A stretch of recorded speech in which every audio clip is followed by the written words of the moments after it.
Give me some peace of mind again. 'Cause I've been walking up and floating off the edge.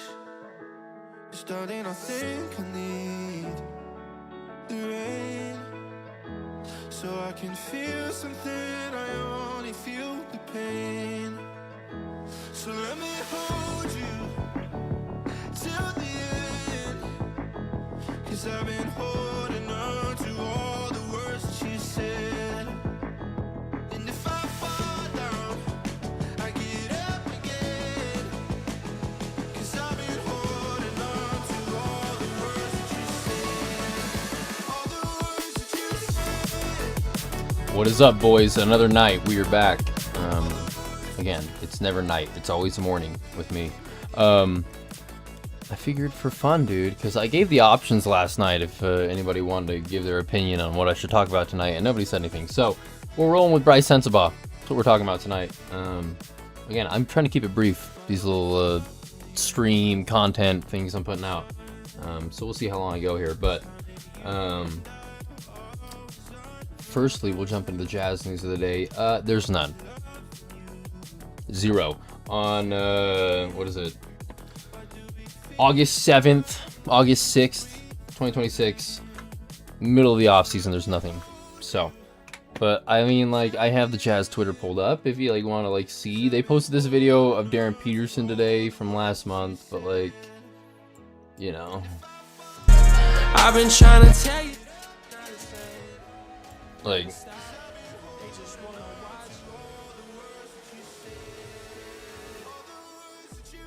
it's cool, it's whatever, dude, but like,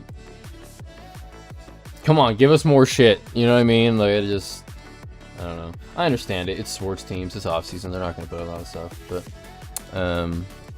just a little upsetting, you know. I'd hope that we'd see a little more Darren Peterson stuff. He's posting more on his own social media than you're seeing anywhere else. I should have that pulled up, but it's on his Instagram, so go to Darren's Instagram and he has a bunch of stuff posted from today. In fact, he might even have stuff from it today. He might have posted on Twitter. Yeah. Okay. So, just him at it's like the Stripe something. It's the Adidas Classic, right? Not the Adidas Classic, but it's called something like the Stripe Summit or something weird. But he's with the gang. Just, you know, VJ Edgecombe. I don't know if that's VJ in that picture, but he is with VJ at some point. Yeah, there's VJ. But it's just funny because Cody Williams was also there, and he just like decided not to post a picture of him and Cody, his teammate. So I don't know if that is subliminal and means anything, but him and VJ are buddies. And then there was a video that came out today.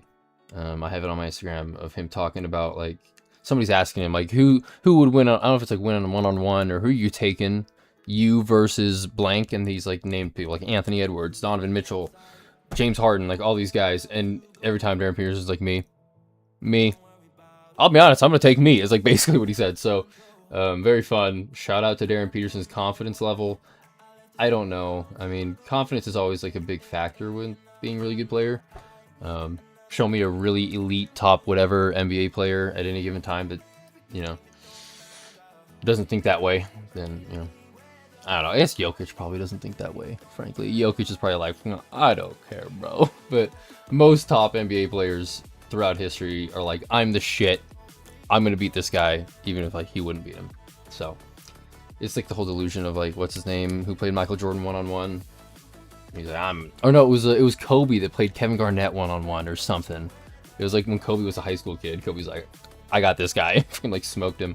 So it's kind of the similar situation where it's like most of these guys should have a really high ego. I don't love them having a big ego to like the point that it gets to their head and they become like a shitty person.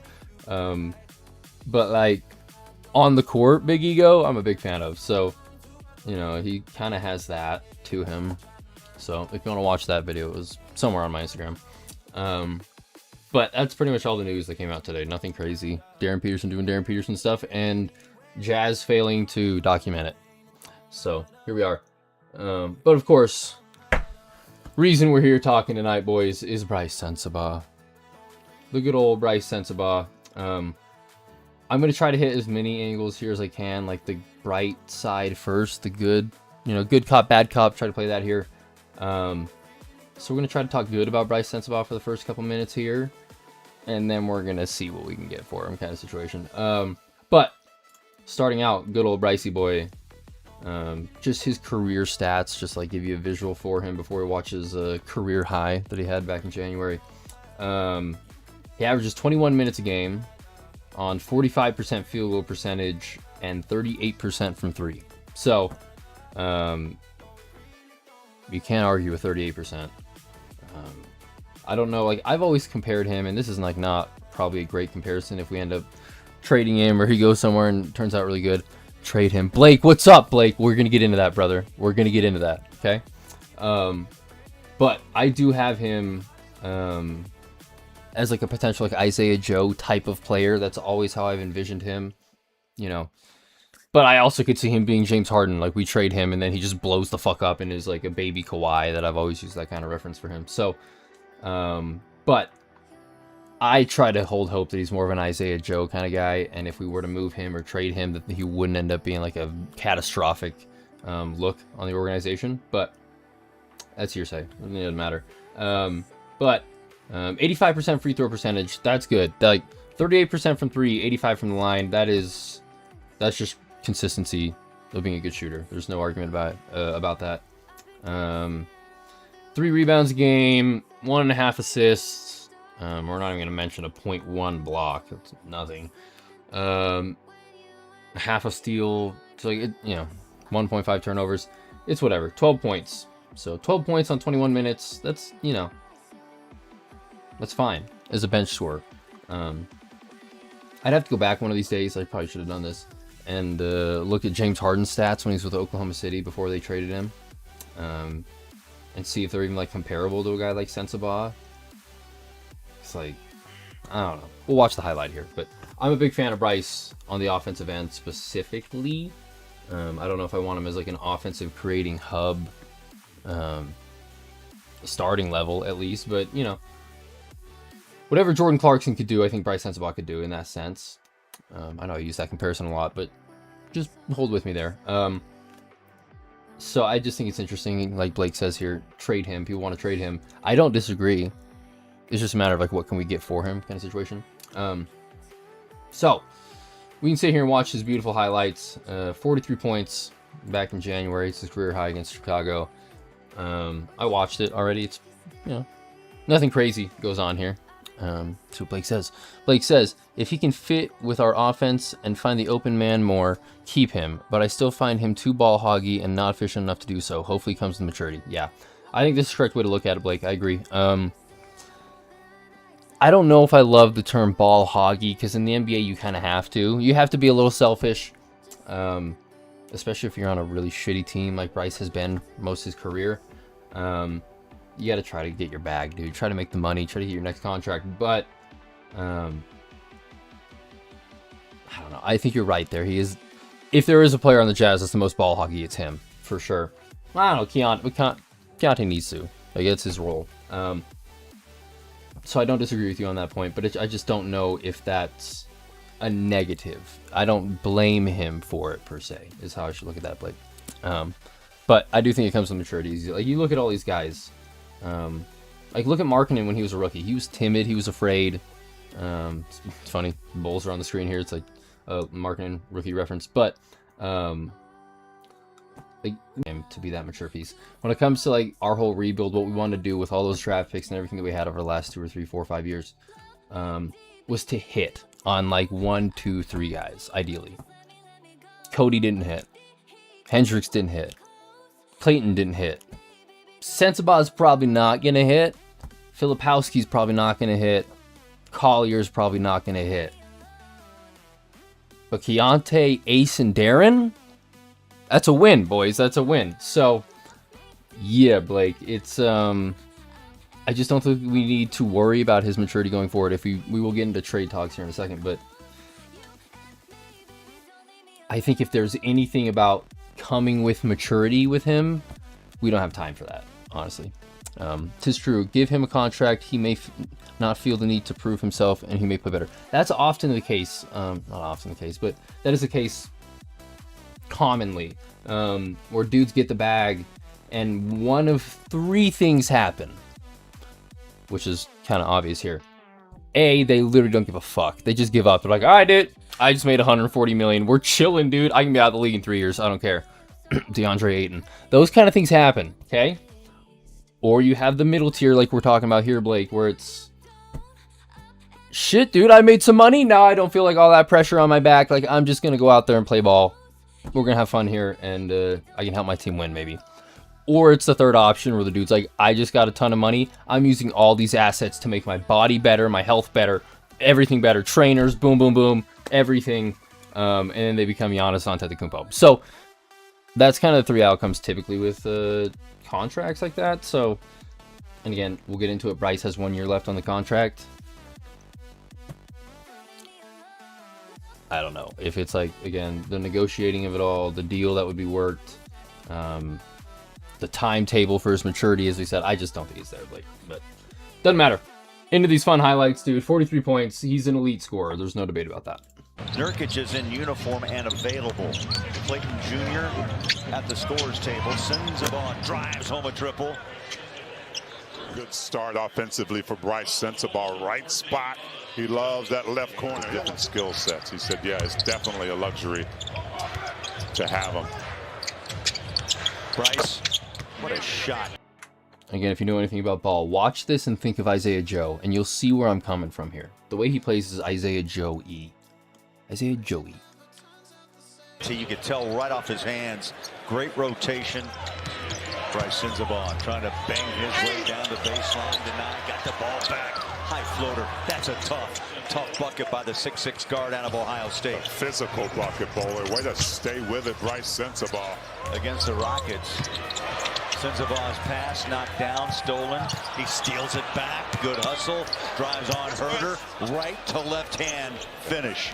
Yeah, that's just Shooter from downtown. well, I don't think Isaiah Joe's a great perfect comparison here, but just like envision that, okay? I know Bryce is more dynamic than Isaiah Joe, I think. I gotta have to go back and watch Isaiah Joe stuff to remind myself, but gives me Isaiah Joe vibe. Like a better Isaiah Joe. I don't know about shooting percentage, but you know what I mean.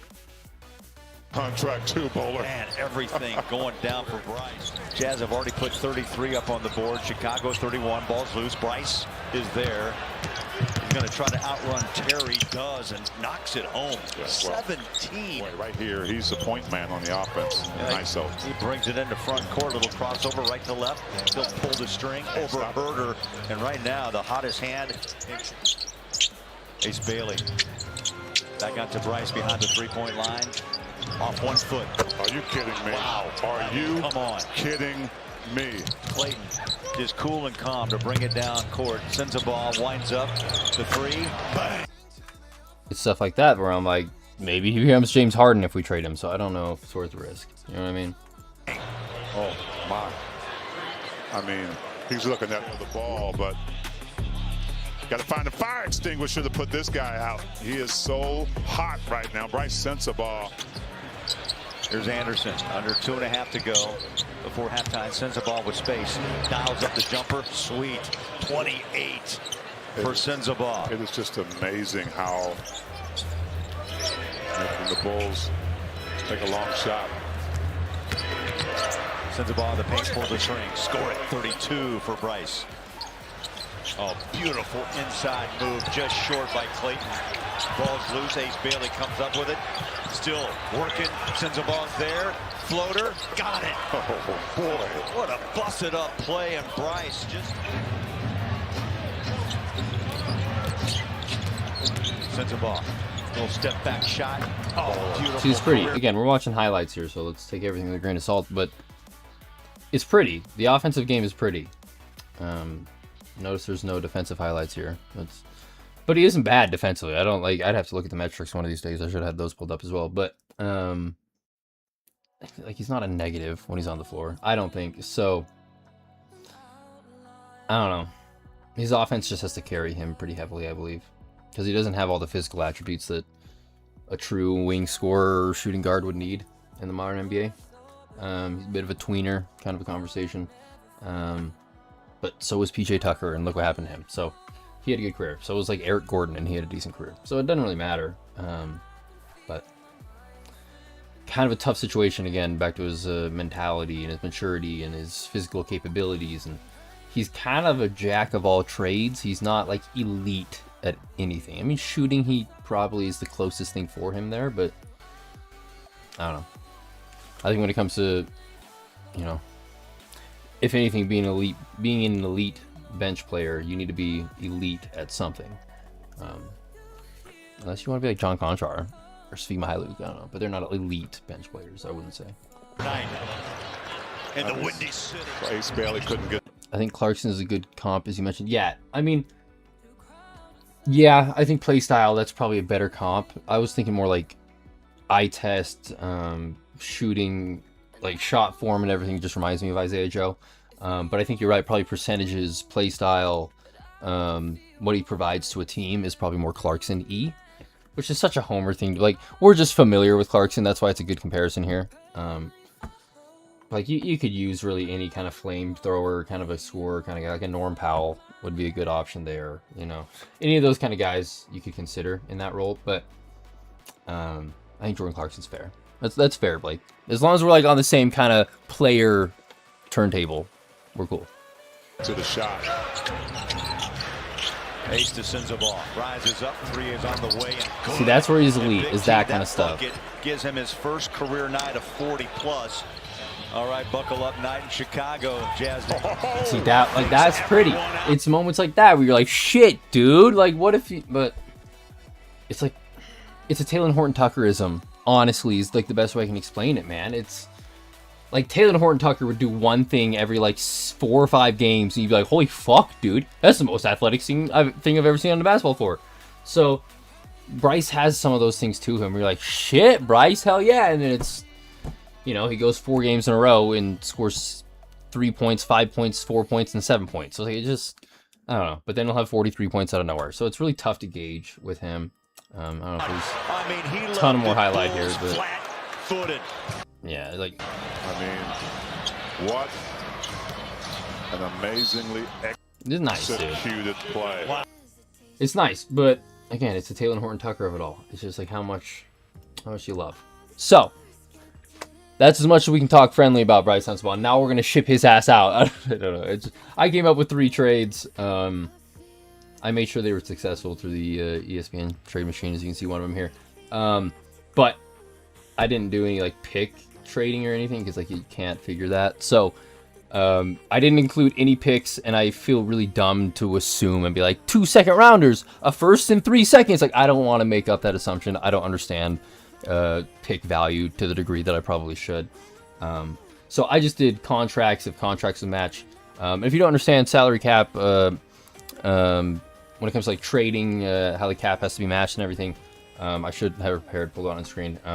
But it's something like if you're sending out like, I think it's like 5 million or under, or 10 million or under, then you can send out like a 200% contract. So it's like, say I am trading you a guy for this contract's 5 million, I can take back 10 million, right? Or like if it's over $10 million going out, then it's like 25% with $250,000 on top. It's a lot of confusing mumbo jumbo that I tried to understand multiple times. But if it confuses you, just Google it yourself, look into it, and try to comprehend it. Maybe I'll go in depth one day and fucking try to Professor Zach that shit and try to make it sound good. But it's hard to comprehend, okay? But just know, because it says trade is successful, I've double checked it, I made it through. All the cap stuff works. Because specifically, like the Jazz are, let's say right here, we're 22 under the tax, or under the cap. The first apron, technically speaking. I don't know, it doesn't matter. So we have flexibility there. And you can look into the specifics. I should get into that as well. How much you can absorb, whether you're in the first apron, second apron, that kind of stuff. But just know we are not even at the cap level yet. So we can absorb as much as most teams, you know. So that's not a worry. But it's going to get expensive going forward with guys like SENSABAUGH and Keontae and all these things that we're going to have to start paying. So that's why maybe going after some of these guys with these SENSABAUGH contracts or these Filipowski contracts or these Collier contracts with a Conchar and a Mihailuk kind of contract in there. To a team here like Milwaukee or some of these rebuilding teams where they can get a guy like a SENSABAUGH that has a little bit of a James Harden to him, where it's like maybe with the right coaching and the right system, like we can make this guy good and the maturity, like, so a little bit of an incentive there. But again, you're gonna throw in the picks here. I'm not gonna do that shit. First trade, Milwaukee, right? We send BRICE, SENSABAUGH, John Conchar for Miles Turner. Pretty basic. It's been talked about all summer. The logistics obviously make sense here. I don't know the health of Miles Turner, but he's got a 3-year deal remaining. Again, 26 million isn't great. I don't love a 26 million AAV, but we need it. Honestly, we need it. He's not exactly the shot block. I mean, he is the shot block. What am I talking about? It's just like, I don't know if he was what he was 4 or 5 years ago. So it's a question mark. But if the Lakers are willing to give up what they're willing to give up for Kessler, this shouldn't be a problem for us giving this up for Turner. So that's my thought with the Milwaukee situation. Again, I don't know Miles Turner's health. He would obviously spread the floor very well for us. I don't know if he would start. He'd start over Nurkic. I don't know what I'm talking about. He would start over Nurkic, and he would make Jackson Sprays not play second. So that'd be sick.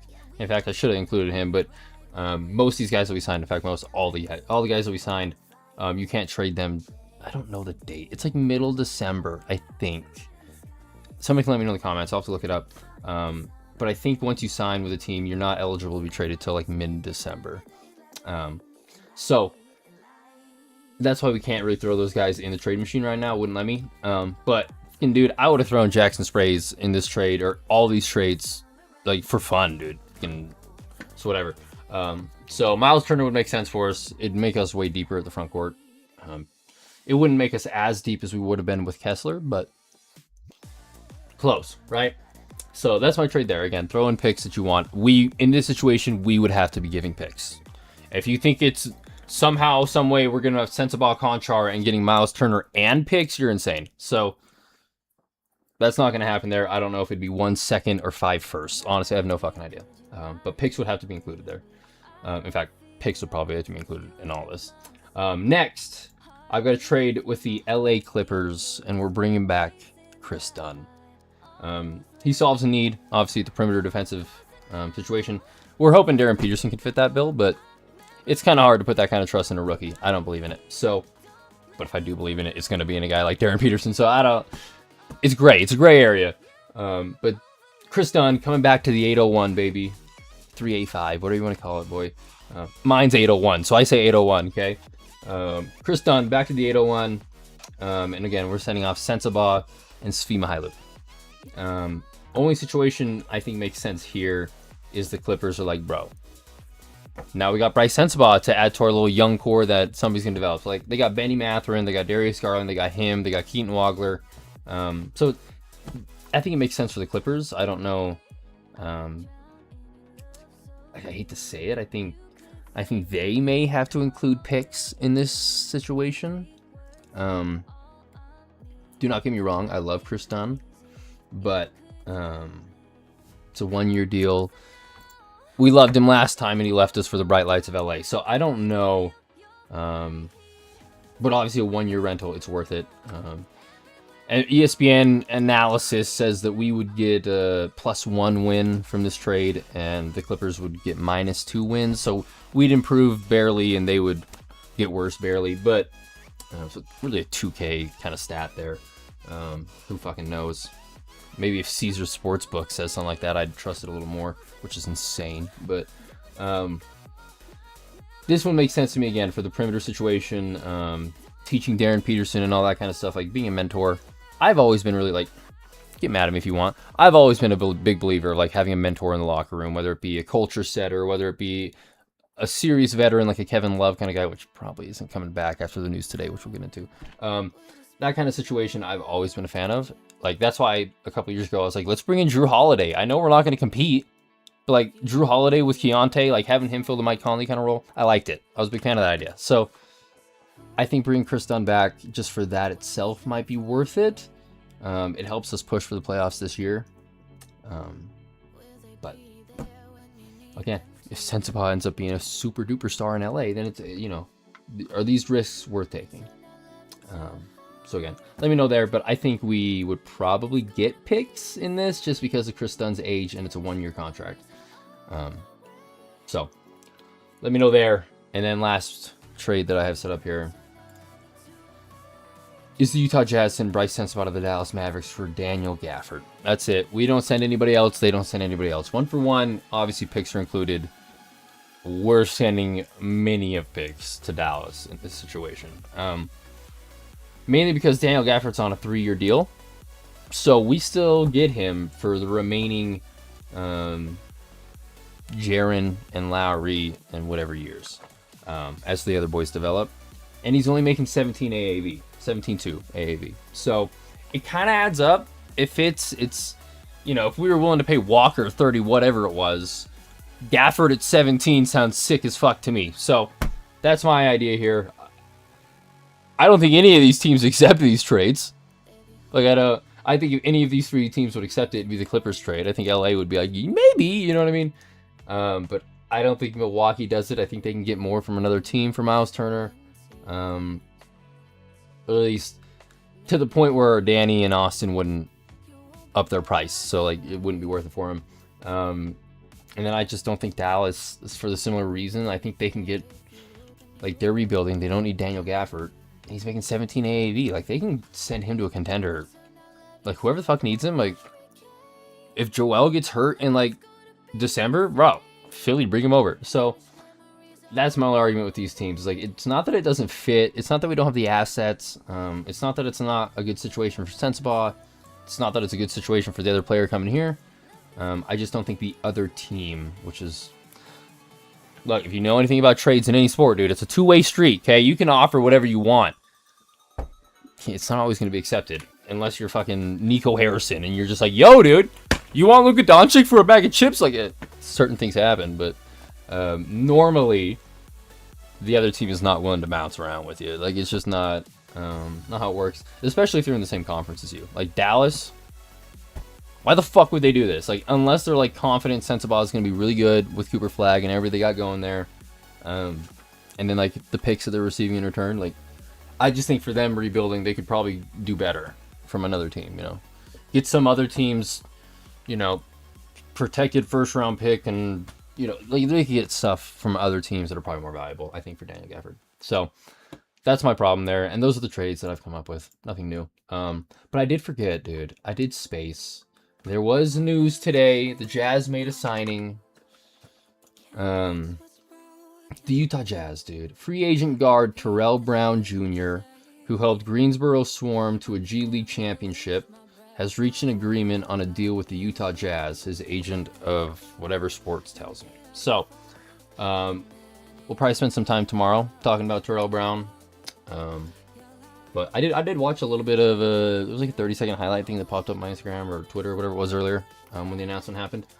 And I wasn't like, you know, seems like a solid player. I don't know, you know, to what degree. Like, is he a Tamar Bates kind of guy or is he a Royce O'Neal, Joe Ingles kind of guy? I don't know.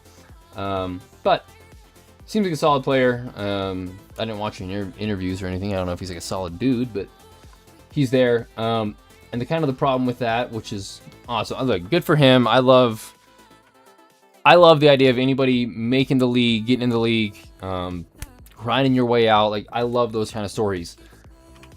But, like, we've got 22 dudes on the roster right now, I believe. It's got to be down to 15 in like a month and a half. Okay? Now, this isn't uncommon. Typically, you do this.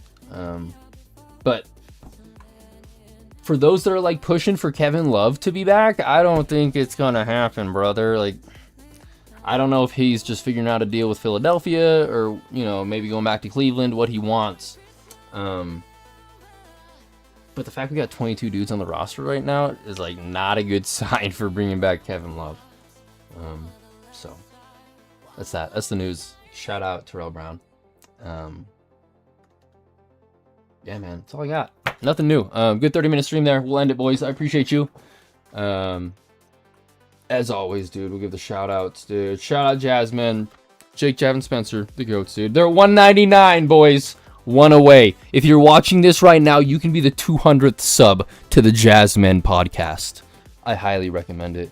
Fucking, I want to unsub right now just so somebody else can sub, so I can sub after them so I can be the 200th sub. It wouldn't work that way, but doesn't matter. Go give the Jasmine a follow. New episodes every weekend. Again, if you're watching me, you've definitely seen the Jasmine. So fucking not news to you. You're probably subbed to them. But if you're somehow coming across this right now, sub to the Jasmine. They're the goats.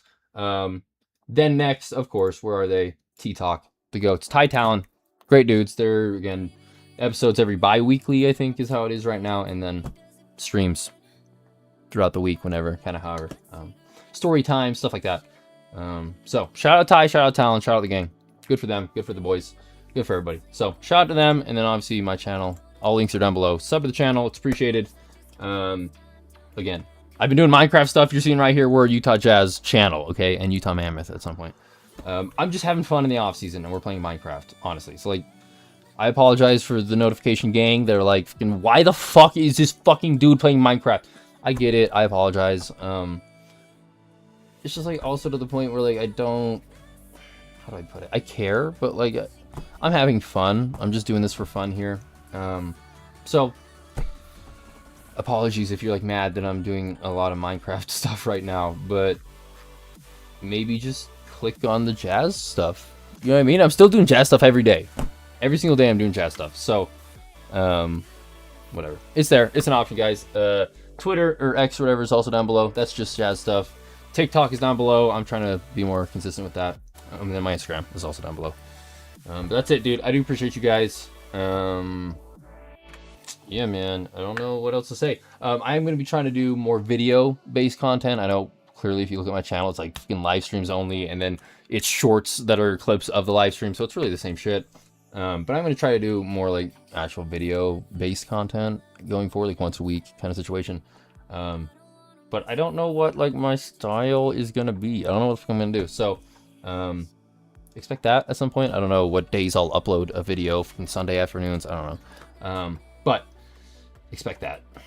Some kind of Jazz video content. It's not just live streams going forward. And yeah. Appreciate you guys. Comment question of the night will be... if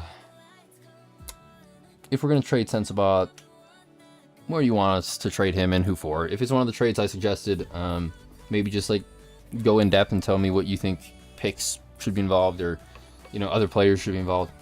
That's the question. Let me know. And in the comment word of the night is going to be, I don't know. I'm looking around my room. What's something I could... Charger, dude. My charger's on the ground. Type the word charger in the comments. And no joke, no scam, 100%. Government approved. Fucking... The Tooth Fairy told me. She came... And Easter Bunny. They just came and told me for some reason last night that if you type the word charger in that comment, $75 million is going to appear in your bank account, wired directly to you tonight. So, enjoy that. Wake up, billionaires, because you can throw all that into, like, the stock market and, you know, quadruple it overnight, because that's the way these capitalists believe it works. So, have a good night, boys. I appreciate you. In case I don't see you, good afternoon, good evening, and good night. Get the song pulled up here, boys. Blah, blah, blah. Once again, I am playing Minecraft after this for fun. So if, like, you're, like, interested, you can come hang out. But, like, it's not mandatory, dude. We're just vibing. We're having fun. So that's it. Again, I'll say it again in case I don't see you. Good afternoon, good evening, good night. Mwah! I love you, I love you, I love you. So let me hold you till the end. 'Cause I've been holding. See you later, boys. If I fall down and get up again.